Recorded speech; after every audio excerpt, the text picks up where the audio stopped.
Okay, join me for Virus Hoaxing Part 4. Till they got to be older or even adults, and that's when the virus is very, very serious, and they got paralytic polio. That's changed now. Nowadays, there's a whole different array, and that's because of polio vaccination. The upper socioeconomic classes and the first world countries got all their population vaccinated, and they are protected. So this is now a disease that's almost eradicated, and it Okay, that's what folks point back to. The minute you start on don't get vaccinated for anything, they will start on this. Well, what about polio? Vaccines really helped. So they protected themselves by eliminating or eradicating polio. Maybe not literally, but in the minds of people, it's been eradicated. And every once in a while, there's a polio threat somewhere. It springs up in the news, etc., etc. So this is kind of their big, we can prove it to you, that vaccines work, and this is why you should get vaccinated, and this is why you should allow your child to get subjected to about, I guess it's up to about 30 shots. I'm not too sure. They keep increasing the number of shots that they want children to have. Eradicable, and we're trying to do this with massive inoculations in the third world, which is where the final remnants are. See, we are trying to. Once again, ask yourself the question, who is the we? And I also want to remind you about don't play the we game.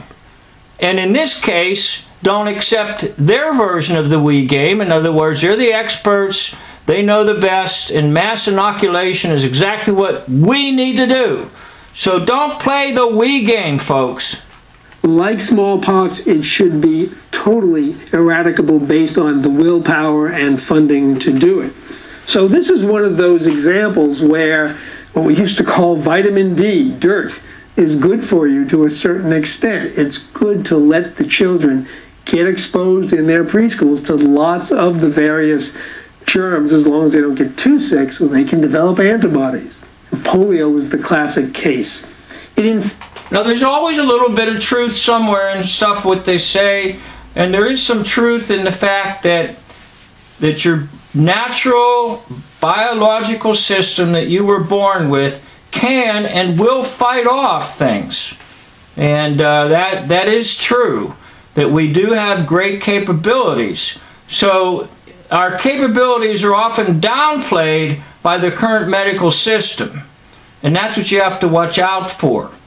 And I'm not saying that you never need to go use the system. I'm not saying that at all. Trust me, I'm not. But what I'm saying is that the body does deserve a lot of credit, and oftentimes the credit is not there. So he did give a little credit to the fact that the human body is capable of fighting things off in a natural way. Only humans. This is very important because there are no animal reservoirs. So like smallpox, we should be able to get totally rid of polio. It's interesting, only 1% of the infected individuals will get nervous system invasion, and it only invades the motor neurons of the spine. Very, very selective. As we'll see, other ones have a different nervous system resonance. Now, there is something that did cause crippling. I can testify. I spent considerable time with a man who was much older than me, who was very crippled up, and he blamed it on polio. However, it does make me wonder if it really was the shots that brought about the crippling effect. So I'm not entirely sure of things, but I will tell you this, that oftentimes, in fact maybe all the time, it's the reverse of what you think. In other words, they're saying the shot is the solution. And that should caution you and say, well, wait a minute, I need to think in the opposite. It's not the solution, it's actually the problem. Polio gets in the motor neurons and paralyzes the patient from that level down, and occasionally can get into what we call the bulbar area in the neck, where breathing is affected, and those patients will die of respiratory failure unless we support them, and that was the origin of the iron lung. Now, I'm a little bit uncertain about that, if that was real or hoax. Most likely it was hoax, but I like to watch some real old-time television shows because that gives you history sort of in reverse. But there was a television show where there was a man in an iron lung, and he just talking to somebody, and there was a power failure, and he only had so much power left. He's afraid he was going to die. And then the really weird thing about that television show was that he was smoking a cigarette to remain calm in this iron lung. So that was pretty weird. But iron lungs and polio and all that are a different generation that frightened the living daylights out of your average, especially your average mother, who at that time, like in the era I was born, were having large families. Just need to support them until that respiration came back. The vaccine, the original Salk vaccine, was a kill vaccine. It was given by injection. It was a miracle. I mean, in the days in the 40s when that started to, I think 50. Now see, he corrected himself. Salk didn't invent it yet in the 40s. Okay, there's a goof up. Now, I had the injection and I had the Sabine, which was in a sugar cube. Actually, when that started to become spread used and the patients were protected from polio, it really seemed like a miracle. Then the the Sabin vaccine came in. That was attenuated live vaccine, and that gave not only protection, it prevented the... So what happened was, if you're not familiar with history, Jonas Salk out of Pittsburgh, in his great discovery, found a vaccine against polio, and there was tremendous relief in the minds of people everywhere. And that required an injection, a shot. And I do remember getting shots, and I remember a scar on my shoulder and everything. And then later on they come out and say, well, that wasn't good enough to be really sure, doubly sure, you better get the Sabine injection. So after so-called Salk invented the vaccine, then another researcher who was supposedly, this is all supposedly, working on the solution at the same time as Salk, and he comes out and says, well, mine is much better, and it'll take care of it for life. So now the U.S. population gets a double whammy. It gets the Salk injection, and then the Sabine sugar cube. For me, in my time, it was a sugar cube. And we all went to a high school, and the whole family was supposed to go, and there were little sugar cubes and little paper cups. And all you tasted was sugar. Now, who knows? Maybe that's all it really was sugar. Who knows? Or maybe it was sugar plus toxins. Who knows what in the world I swallowed when I was a child?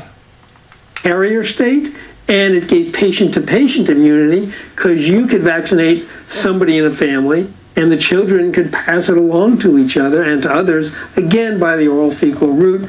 Lack of cleanliness, but in a daycare center, everybody might get protection from this if one child were protected. There's another group of... Okay, now they're appealing to what you might call germophobics, people who even before all this started were so conscious of germs and they washed everything a dozen times, and they're out there, they exist. So now germophobics are like more than germophobics. They're like above and beyond belief.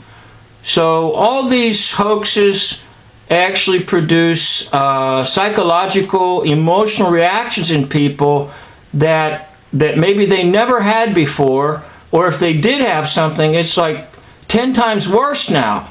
So anybody who has anxiety, for example, maybe they had low levels, now their anxiety levels are off the charts because of all this nonsense. viruses called chronic latent infection viruses or skin infections. And again, these viruses overlap. Measles, German measles can do this. Smallpox, which we call vaccinia. Chickenpox and shingles, which are closely related. Now I want to talk about shingles. Having worked a lot with an elderly population,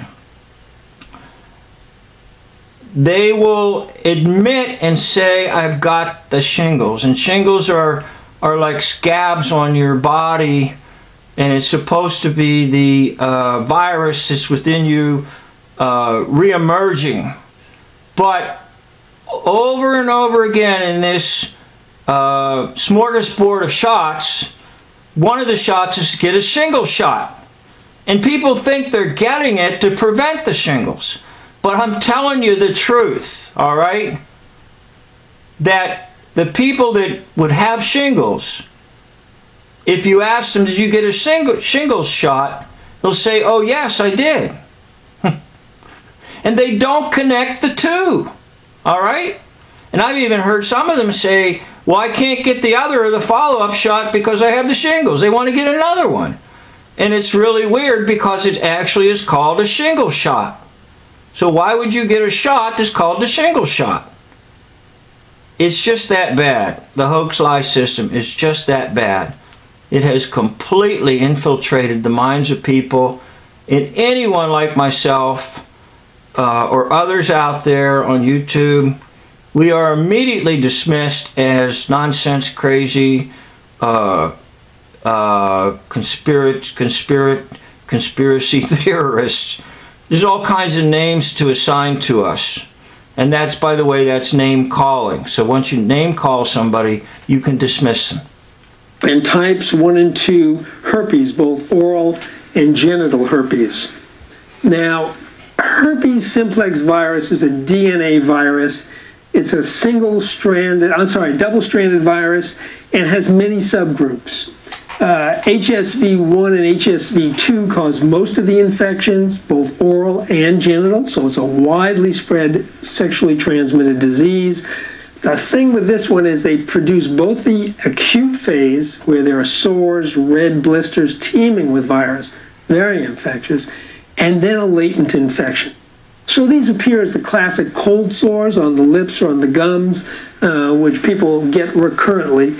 And what happens is that the virus migrates up the sensory nerves, not the motor nerves, to, again, reside high up in the spine, in the sensory nerves, and go dormant. When they reactivate, for many reasons, often stress is enough, they will start crawling down the nerve, and the patient gets something called a prodrome. And a prodrome precedes a syndrome. A syndrome is a symptom complex. A prodrome precedes this, and what a herpes patient will tell you is they start getting tingling in that area of the body where they originally got the herpes, hypersensitivity of the skin, and they know almost to the hour when they're going to break out.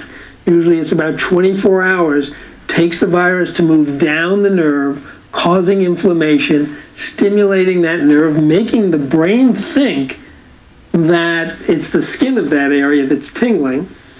Then they break out with new blisters called vesicles, and that is where the virus can be spread again.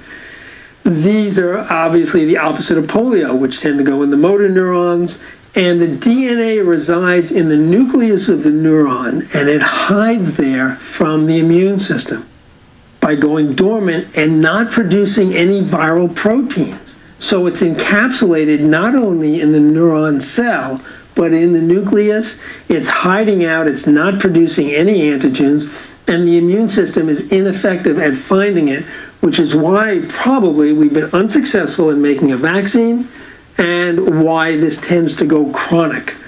The reactivation is variable. We don't really know what stirs it up. And okay, now there's a lot of questions in my mind about, well, we don't know, and there's a real possibility that above and beyond certain levels of people that work in certain fields, yeah, they do know things. but they don't tell you. All right? So I have to admit that the whole system in a way is completely above and beyond me, but yet in another way, the hoax lie system, I can see the flaws and I can see the hoaxes here and there, but it's still a pretty big system, and that anybody who begins to work with it and try to explain it or tear it down, that individual is always going to say, there's some things above and beyond me. And they're always going to be understanding a little more every day. In other words, you can live your whole life studying this hoax lie system, and just the day before you die, you'll say, well, I don't understand all of it. Fortunately, the skin lesions, the blistering and the redness heals without any scarring. You can get this on the eye, and they can get corneal abrasions, which could theoretically lead to blindness. So we try to keep this away. There are anti-herpes drugs, which you do use in the eye on occasion. It's called a cyclovir. Okay, now once again, back to the homeopathic. Oh my gosh, okay. I think what we're going to do here is we're going to freeze frame this sucker and go into amplify mode or magnify mode and take a look at these teeth. This guy looks like a vampire.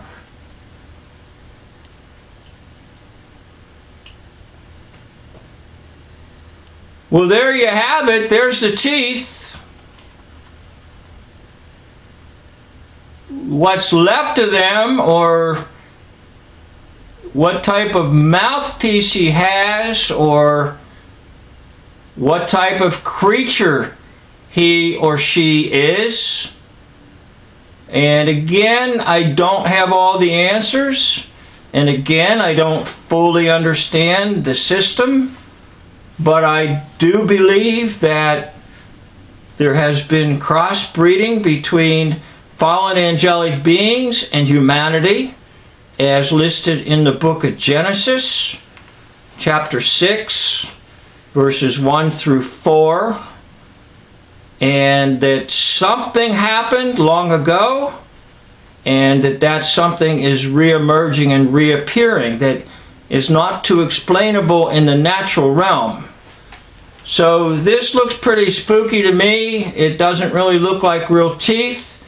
And it doesn't even really look like any kind of false teeth to me. I don't know, you're going to have to tell me what you think. But I just happened to freeze frame it right there. This is your Dr. Goodman. Who is he? Now that's a pretty interesting question for all of these hoax stories. They have on costumes. They may even, quote, hold presentable, and in the eyes of those who don't understand the hoax system, they're very credible. But who are they really? And by the way, all the names they use are just made-up names. There's not exactly their, quote, real name in real life, but that's their real name, R-E-E-L. That's their stage name. So stage names are constantly what's before you. Okay, so this individual, his or her, its real name is not Goodman. Who knows what it is? And who knows where he or she came from? All right? But there you are. Take a look at those teeth. Oh my gosh. Let's see what we can do here with the camera, if we can get a little bit closer.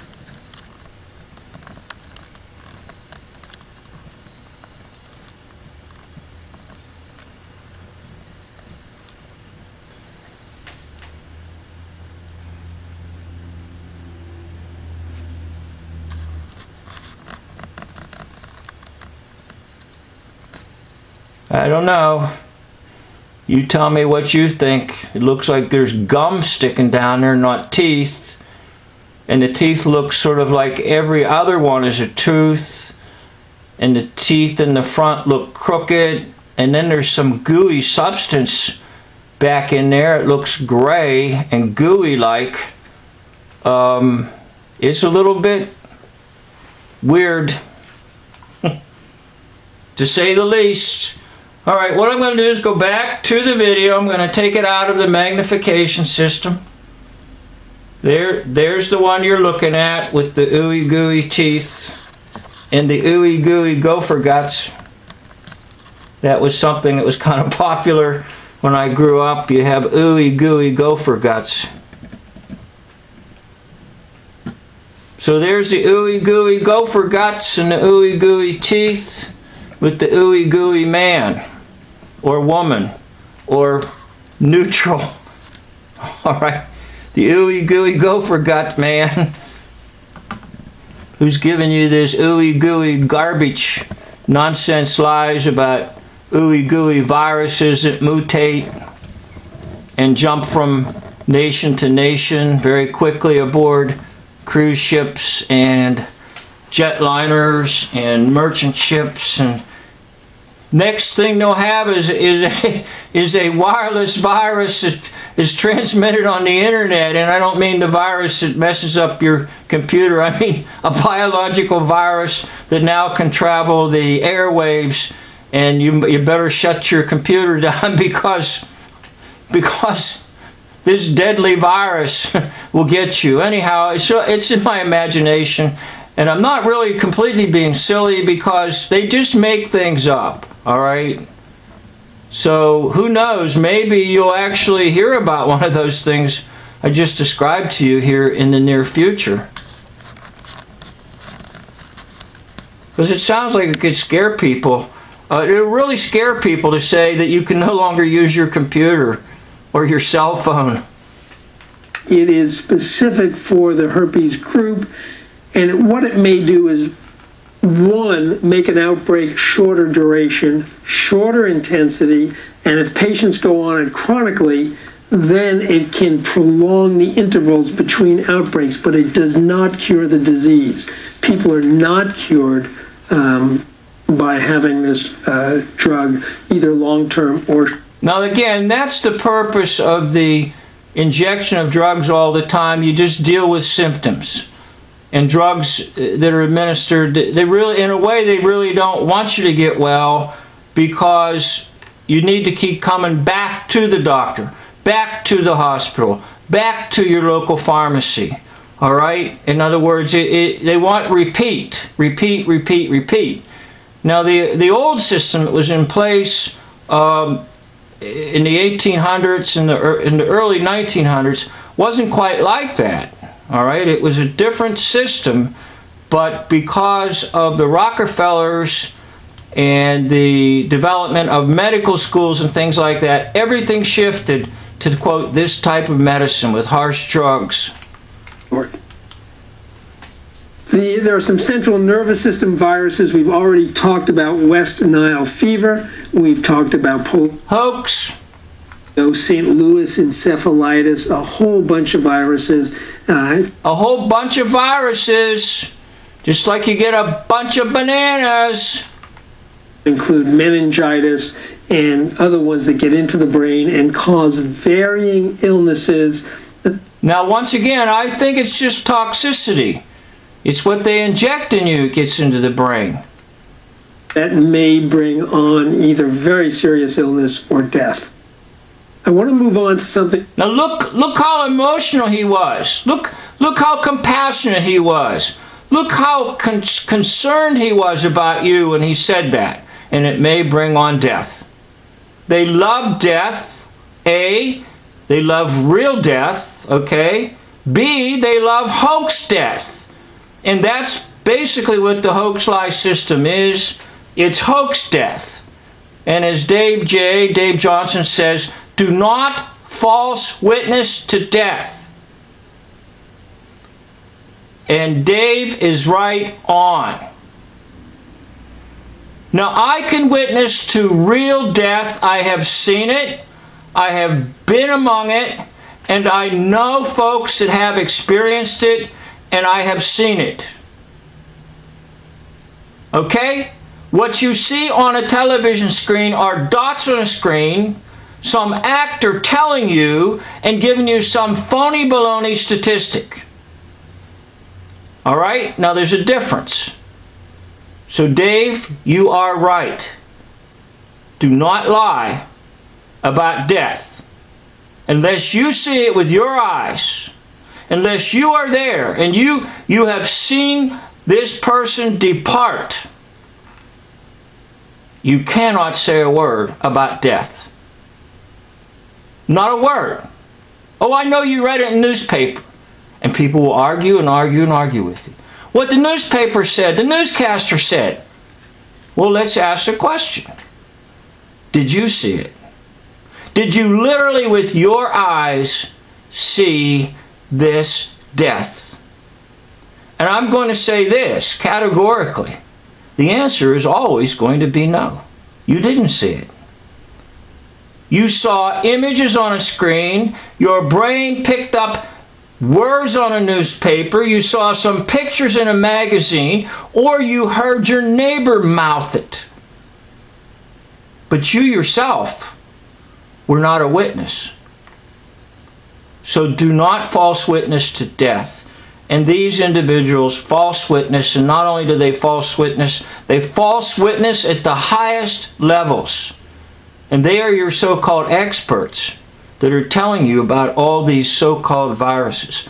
So I'm going to stop it right here. And once again, if you got to the end of this, you're a very patient person, and not everybody gets to the end of these videos. They'll watch maybe 2 minutes or something and click on something else. But thank you for abiding with me, and thank you for hanging in there with me. Only a few of you are going to end up here at the end of these videos, and I do want to thank you. This is the end of the video.